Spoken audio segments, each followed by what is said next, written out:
Here's where geometric series get very interesting, besides the money aspect, which is already pretty darn interesting. Um, Let me compare two questions. They might both seem equally silly, but in fact, they're very, very different. What would happen if I took this pattern 1 plus 2 plus 4 plus 8 plus 16 through all the powers of 2, and then I put dot dot dot to the end, and I never ever stopped? And I tried to think about what would it mean to add up all of them. In summation notation, which I haven't been doing much with, I must admit, but we need to be familiar with that. In summation notation, it says take all the powers of 2.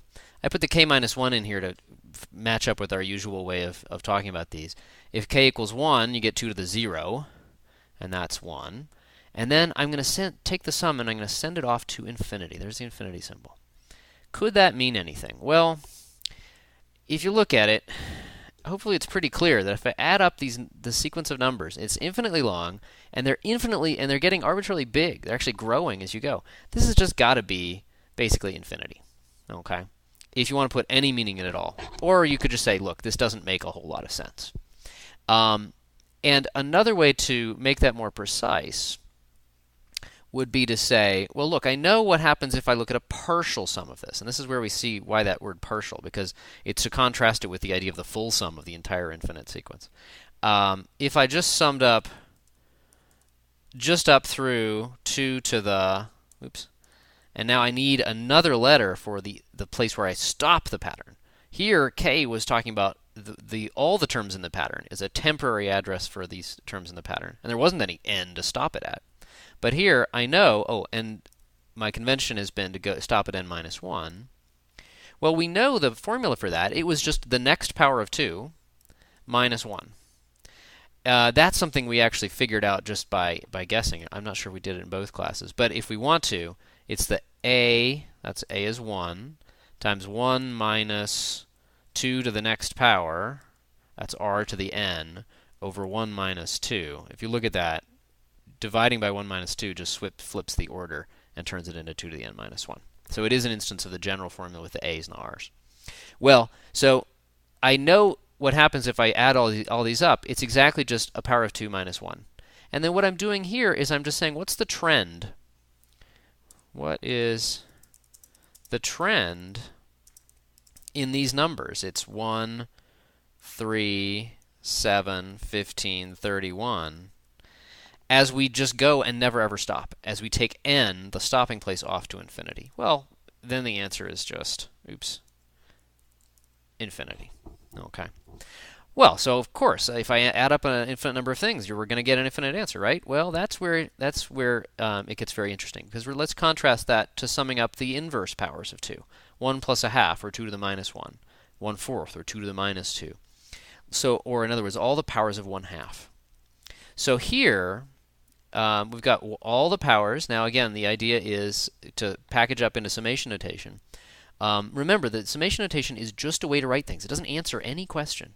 It's just a compact way to write things. It's a sophisticated technology for writing stuff, but it doesn't really answer a question. We're going to take all the powers of 1/2.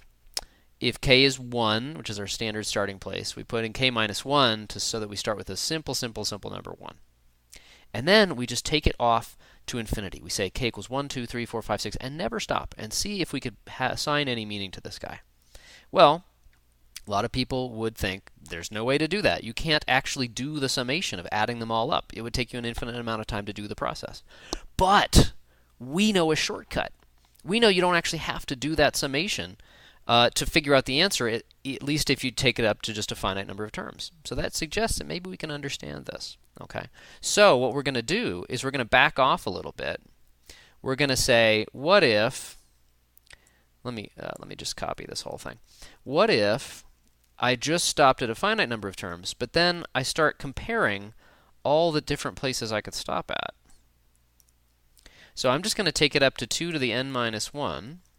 I'm not going to go all the way to infinity, but I'm going to imagine that n is a pretty darn large number, and then I'm going to make n bigger and bigger and bigger, and I'm going to look at the trend in the actual answers. Well, the thing is, we know the shortcut for this. This is a equals 1, 1 minus, and the r is 1/2. The next power is n. because we're using the n minus 1 as our convenient place to stop. And then 1 minus 1/2 down here. Let's just simplify that. That's a 1 minus 1. That's a half on the bottom. Dividing by a half means multiply by 2. And we reproduce a result that we actually had before, which is if you add up a bunch of powers of 1/2, you get a pretty simple answer. The examples we were doing in class so that it would add up to 1, I started out just with a half. If we start with 1, we're actually going to add up to something very close to 2. So we're going to get 2 minus 2 over 2 to the n. Yeah, that's not what I wanted. Or in other words, 2 minus 1 over 2 to the n minus 1.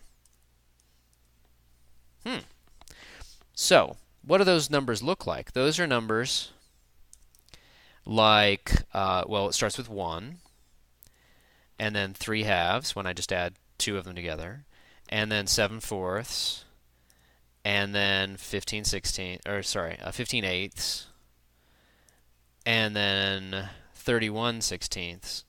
Those are numbers that are getting closer and closer to 2. It's 2 minus all these numbers, and these guys are powers of 1/2. Those are getting smaller and smaller and smaller. And so all we have to ask is, what is the trend in these numbers, the final answers to our partial sums? And these guys are getting closer and closer and closer to 2. And by making n as big as we want, we can make it as close as we want to 2. And so what we do is we're really very ambitious idea. We go ahead and we say, okay, if when we do the finite sums, we're getting closer and closer to 2. And it's true that with a finite sum, we never actually get to 2. But we're going to say, well, then infinity is sort of an idea anyway. And infinity is not a number. We don't expect to actually sum up all of them. We're going to define the infinite sum 1 plus 1/2 plus 1/4 plus ... never ending. And we're going to define that to be 2. This is not saying we've discovered a way to actually do the physical process of adding all these guys together. We do an end run around that. We say we're not going to try to add them all up, but we see that the only good definition we can have, and in fact a very good and very useful definition for adding them all up, would be the trend in these partial sum numbers. And that is going to be the number 2. Okay. So now what about the general case? We've got a plus ar. Oh, e came in there. That was cool. But that's not what we're doing right here. Plus ar cubed plus ... plus ar to the n minus 1 plus, and then keep on going. Just all the terms. Well, we've already seen that sometimes this is not going to make sense. This very first example I showed you up here with the powers of 2, that didn't really make sense. It just went off to infinity. Okay? And so there's going to be a bit of an issue here. When is this actually going to work? Well, what was wrong here was the numbers were getting bigger as you were as you were going along. Here it was very, very different. We're adding up an infinite number of numbers, but they all got smaller and smaller as we went, and they got smaller pretty fast, exponentially small. And so what's going to happen here is that what we're going to discover is that we just need r to be small, and in the sense of between minus 1 and 1. Okay, so let's do it. Okay, we're going to do the same strategy. We're going to take just a partial sum and analyze it really carefully and think about how it depends on where we stop. Well, we know that the quick formula for that from the other video or from the book. Okay, and we're just going to think about the trend here. Okay, so the only part that depends on n in the shortcut formula is r to the n. Well, if put it in math mode. If r is between minus 1 and 1, then r to the n, if I take a number between minus 1 and 1 and we take higher and higher powers of it, that's multiplying it by itself over and over again. That's just going to go to 0 as r goes off to infinity. Yeah, didn't do that. Hello. There we go. As r goes to infinity. Now, that's not saying the sum's going to go to 0. It's just saying that the things we're adding up are getting smaller and smaller. All these guys that we're adding up are getting smaller. And so this thing that came into the shortcut formula, the r to the n, that's also going to 0.